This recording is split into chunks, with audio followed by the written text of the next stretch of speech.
धरती को धन्यवाद दिया जाता है। जिस अन्न से आपका पेट भरता है और पूरे जीवन का भरण पोषण होता है, उस अन्न को धन्यवाद दिया जाता है।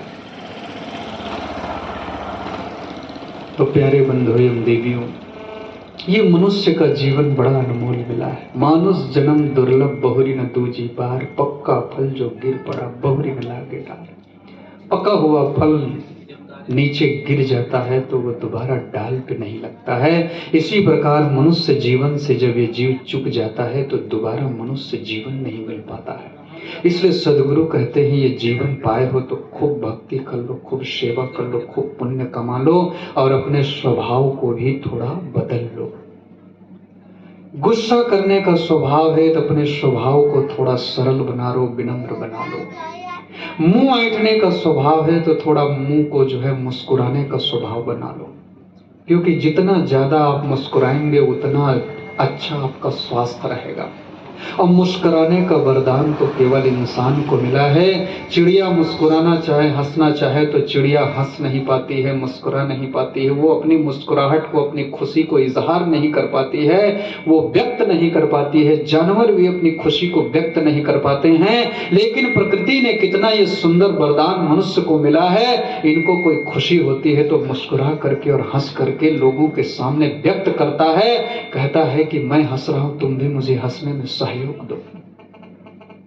तो ऐसे कभी कभी अपने परिवार के साथ हंस भी लिया करो, थोड़ा मुस्कुरा लिया करो, थोड़ा एक साथ बैठ करके भोजन कर लिया करो। गुजरात में कहावत है, जिन्हें अन्न जुदा तेने मन जुदा।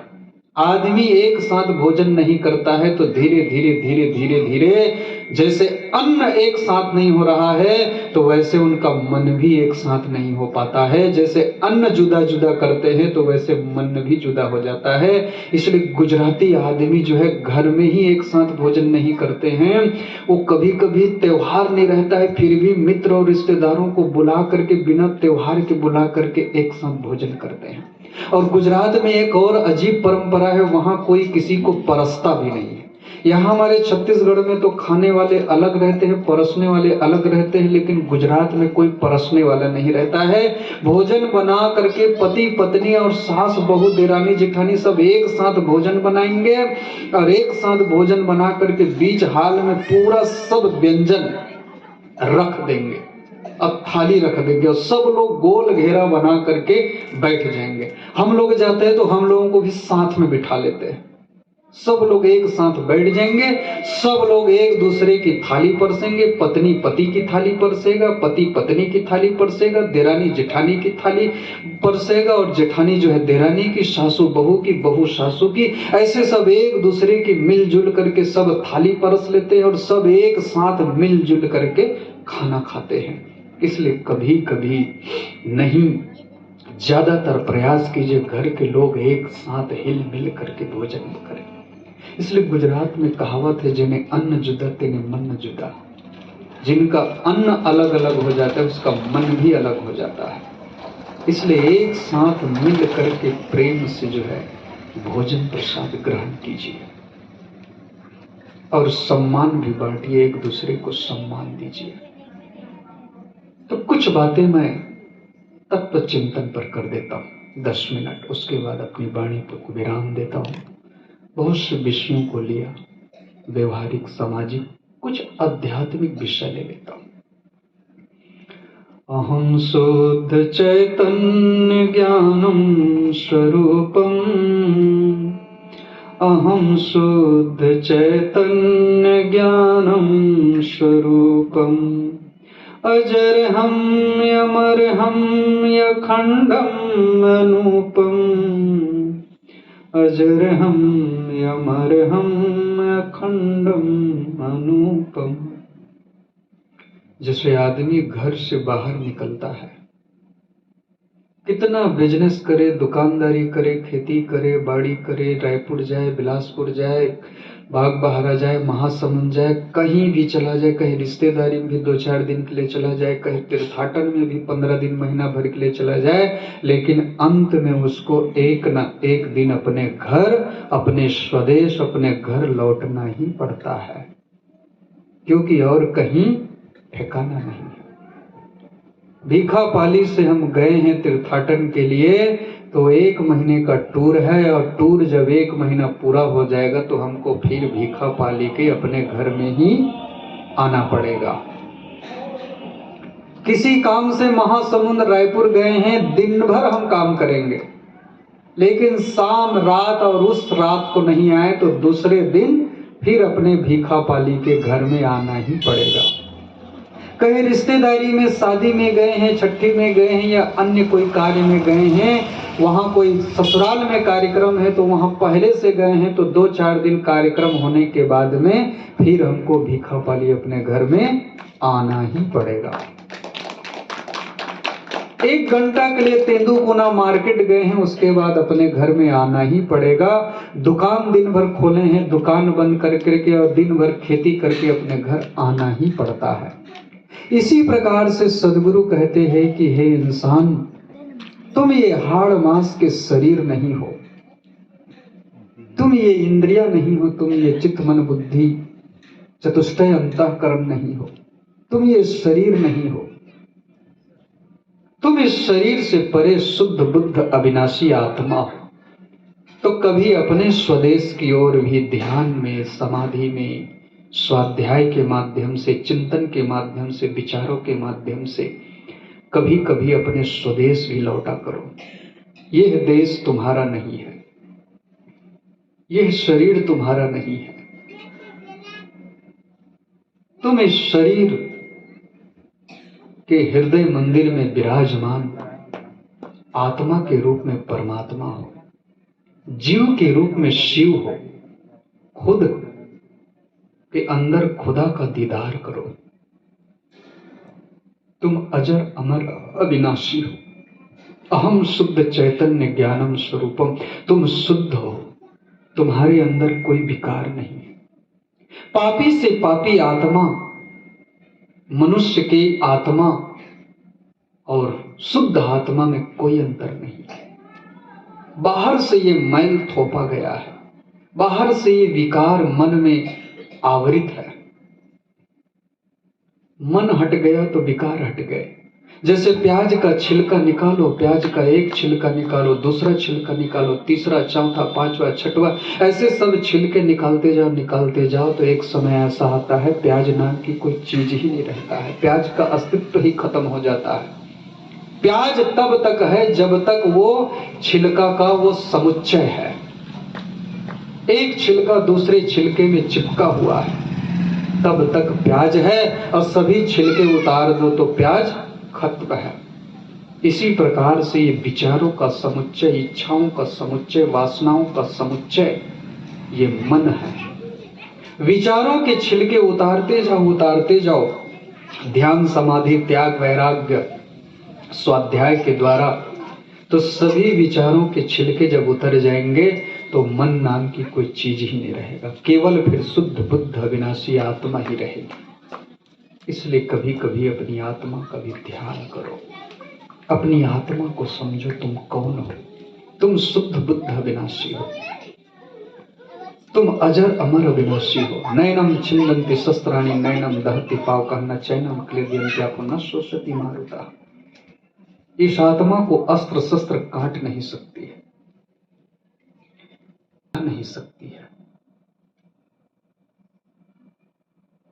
वो तुम हो। इसलिए कभी कभी अपने स्वरूप का भी चिंतन करिए। वासांसि जीर्णानि यथा विहाय नवानि गृह्णाति नरो प्राणी तथा शरीराणि विहाय जीर्णान्यानि संयाति नवानि देह। महाराज श्री कृष्ण कहते हैं ये आत्मा जो है शरीर ऐसे धारण करती है जैसे जीवन भर में आप सैकड़ों बार, हजारों बार कपड़ा धारण करते हैं फिर छोड़ते हैं। बचपन का कपड़े का कलर बहुत लोगों को याद नहीं है। किस कलर की फ्रॉक पहने थे, किस कलर की कमीज पहने थे, कुछ याद नहीं। बूढ़े लोगों को जवानी में किस किस कलर के धोती और किस किस कलर के कुर्ता पैंट पहने थे पूरा याद नहीं है। इसी प्रकार से ये आत्मा जो है अपनी यात्रा के दौरान कितने बार शरीर का धारण करती है और छोड़ती है। अच्छे कर्म होते हैं इस आत्मा के तो पुनः मनुष्य जीवन के अधिकारी बनते हैं, और पाप कर्म होते हैं तो यही आत्मा पशु पक्षी कीड़े मकोड़े की खानियों में भी चला जाता है। ये आत्मा छोटे से छोटे शरीर को भी धारण कर लेता है और बड़े से बड़े शरीर को भी धारण कर लेता है। जो आंखों से दिखता नहीं है ऐसे शरीर भी धारण कर लेता है।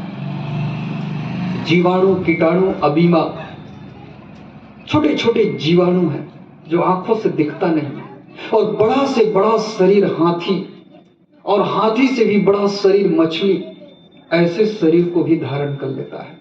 जैसे आदमी छोटे से अपने से भी कई गुना छोटे सुई को भी चला लेता है, और अपने से कई गुना बड़े पानी जहाज और हवाई जहाज और ट्रेन को भी चला लेता है। आदमी अपने से बड़े यंत्र को भी चला लेता है और अपने से कई गुना छोटे यंत्र को चला लेता है, क्योंकि आदमी चलाने वाला ड्राइवर है। इसी प्रकार से ये आत्मा जो है शरीर चलाने वाला ड्राइवर है। ये बड़े से बड़े शरीर को भी चलाता है और छोटे से छोटे शरीर मच्छर मक्खी के शरीर को भी चलाता है, और बड़े शरीर हाथी बैल के शरीर को भी चलाता है, और मीडियम शरीर इंसान के भी शरीर को चलाता है कर्मानुसार। आदमी योग्यता अनुसार सुई भी चलाता है और योग्यता अनुसार पानी जहाज हवाई जहाज भी चलाता है। इसी प्रकार से जब हमारे कर्म और अपने स्वभाव बिगड़ जाते हैं तो गलत स्वभाव के वशीभूत होकर के ये आत्मा पशु पक्षी कीड़े मकोड़े की खानियों में चला जाता है, और वहां मनुष्य जीवन में किए हुए कर्मों का फल भोगता है। और अच्छे कर्म होते हैं, अच्छे स्वभाव होते हैं, अच्छे संस्कार होते हैं, सदगुरु की कृपा होती है तो ये आत्मा पुनः मनुष्य जीवन में आ जाता है, और मनुष्य जीवन में आकर के फिर भक्ति करता है, सेवा करता है, पुण्य कमाता है, और जिस परिवार से बिछड़ा था उसी परिवार में फिर ये अपने जीवन को जीता है, और ये पुण्य से भी पार हो जाता है आत्मा। इसके लिए पुण्य भी एक तुच्छ चीज हो जाता है। पुण्य भी करता है तो बदले में कुछ चाहता नहीं है, ऐसे निष्काम कर्म करता है, त्याग वैराग ब्रह्मचर्य से अपनी पूरी वासनाओं को दग्ध कर लेता है ज्ञान रूपी अग्नि से, तो वो मोक्ष गति को प्राप्त कर लेता है आत्मा। फिर जन्म मरण के चक्कर से छूट जाता है। फिर न दुख है, न सुख है, न हानि है, न लाभ है, न मिलन है, न वियोग है, न कहीं आना है, न जाना है, न किसी को देखना है, न दिखाना है, न खाना है, न खिलाना है, न सुनना है, न सुनाना है, न किसी से मिलना है, न अपने को मिलवाना है। वहां न दुख है, न सुख है, केवल परम शांति को प्राप्त कर लेता है मोक्ष अवस्था में ये आत्मा। तो इस संसार में केवल 3 गति है, स्वर्ग, नरक और मोक्ष। कर्मों की निर्जरा करके संत महात्मा मोक्ष गति को प्राप्त कर लेते हैं, और भक्त पुण्य कमा करके पुनः मनुष्य जीवन को पा लेता है। और जिनके स्वभाव और कर्म और विचार सब बिगड़े हैं, जैसे आजकल आप लोग जंगल में शेर कम दिख रहा है, चीता कम दिख रहा है, चीता की संख्या कम हो रही है, शेर की संख्या कम हो रही है।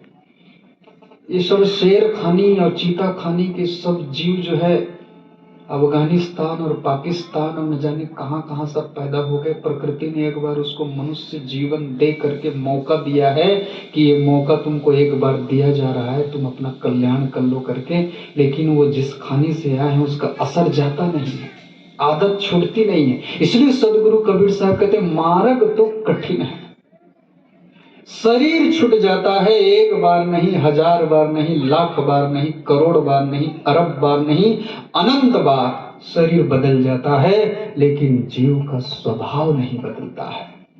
क्रोध करने की आदत है तो जहां जाएगा वहां क्रोध करेगा, और प्रेम करने की आदत है तो जहां जाएगा वहां प्रेम करेगा। शरीर चाहे कितने बार बदल जाए, प्रेम करने की आदत है तो जिस शरीर में जाएगा वहां प्रेम करेगा। और गुस्सा क्रोध करने की आदत है, क्रोध में बिलबिलाने की आदत है, तो वो मनुष्य जीवन में था तब भी क्रोध कर रहा था। बिल्ली जीव खाने में जाएगा तो भी वहां क्रोध करेगा, कुत्ता खाने में जाएगा तो भी वहां क्रोध करेगा, सांप की खाने में जाएगा तो भी वहां फुफकार मारता रहेगा। शरीर बदल जाता है लेकिन आदतें नहीं बदलती है, स्वभाव नहीं बदलता है। इसलिए सदगुरु कबीर साहब कहते मार्ग तो कठिन है, बुराई का मार्ग बहुत कठिन है, वहां कोई मत जाओ। हे मनुष्य, हे जीव, वहां कोई मत जाओ। गंदी आदतें नहीं बदलती है। इसी प्रकार से अच्छी आदत बना लोगे तो वो भी नहीं बदलेगा। भक्ति करने की आदत बना लोगे तो बार बार मनुष्य जीवन में आओगे, लेकिन भक्ति करने की आदत नहीं जाएगी, तुम भक्ति करोगे। सत्संग सुनने की आदत है तो तुम बार बार सत्संग सुनोगे, चाहे शरीर कितनी बार बदल जाए। प्रेम करने की आदत है, जहां जिस कितनी बार आ जाओ मनुष्य जीवन में, प्रेम ही करोगे। सेवा करने की आदत है तो सेवा ही करोगे। तो मौका मिला, अब मनुष्य जीवन में आ गए, लेकिन वो खून खराबा करने की आदत, खून की होली खेलने की आदत, शेर की खाने में थे, चीता की खाने में थे, वहां खून की होली खेलते थे, खून खराबा करते थे, तो वो आदत जाती नहीं है। घर में माताएं बहनें सब्जी काटने में सकुचा जाती है, गाजर मूली काटने में संकोच कर जाती है, अरे कहीं काटते काटते मेरी उंगली न कट जाए करके। लेकिन आतंकवादी लोग जो है आदमी को गाजर मूली की तरह काटते हैं और संकोच नहीं करते हैं। हजार हजार लाख लाख आदमियों को बम से उड़ा देते हैं, गाजर मूली की तरह काट देते हैं, गोली से भून देते हैं, क्योंकि वो आदत गई नहीं खून खराबा करने की। मनुष्य जीवन में आए, कल्याण के लिए एक भूमिका मिली, तो वहां भी खून खराबा कर रहे हैं। क्रोध की आदत हमें सांप की खानी में ले जाता है, वहां हम फुफकारते रहते हैं। इसलिए सदगुरु कहते हैं कि हे इंसान, थोड़ा मधुर हो जाओ, थोड़ा अपने आप की पहचान करो। कहा तुम गंदी आदतों में जीवन को बिता रहे हो। तुम शुद्ध बुद्ध अविनाशी चेतन आत्मा हो, अजर हो, अमर हो, अखंड हो, शाश्वत हो, नित्य हो। तुम्हारा कभी न जन्म हुआ है, न कभी जन्म होने वाला है, तुम नित्य हो। कहां तुम भटक रहे हो? तो अहम शुद्ध चैतन्य ज्ञानम स्वरूप, ये आत्मा शुद्ध है, बुद्ध है। इसलिए प्यारे बंधुओं एवं देवियों, अपने खान पान को भी शुद्ध रखना चाहिए। मांस, मछली, अंडा, जुआ, नशा, शराब से अपने आप को बचाइए।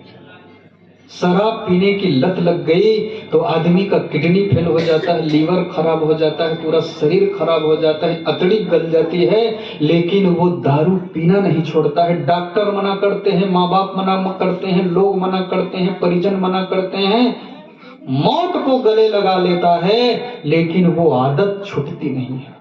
इसलिए सदगुरु कबीर साहब कहते मार्ग तो कठिन है। गंदी आदतों के आगोश में आ गए तो वो गंदी आदतें कहां तक पहुंचाती है जीव को, कहां रसातल तक ले जाती है जीव को। इसलिए सत्संग का सहारा लेकर के, भक्ति का साबुन लगा करके इस गंदी आदतों को धोइए। जैसे तुम्हारी आत्मा शुद्ध बुद्ध निर्मल है, वैसे तुम निर्मल हो जाए। मकान के गंदे होने से मकान मालिक गंदा नहीं होता है, तो पुनः साफ किया जाता है। इसी प्रकार से कुसुम की हवा लगने से जो है मन में गंदगी आ जाती है, तो उसको सत्संग का सहारा लेकर के उसको साफ कीजिए। अपने जीवन को निर्मल बनाइए, पवित्र बनाइए, साफ बनाइए।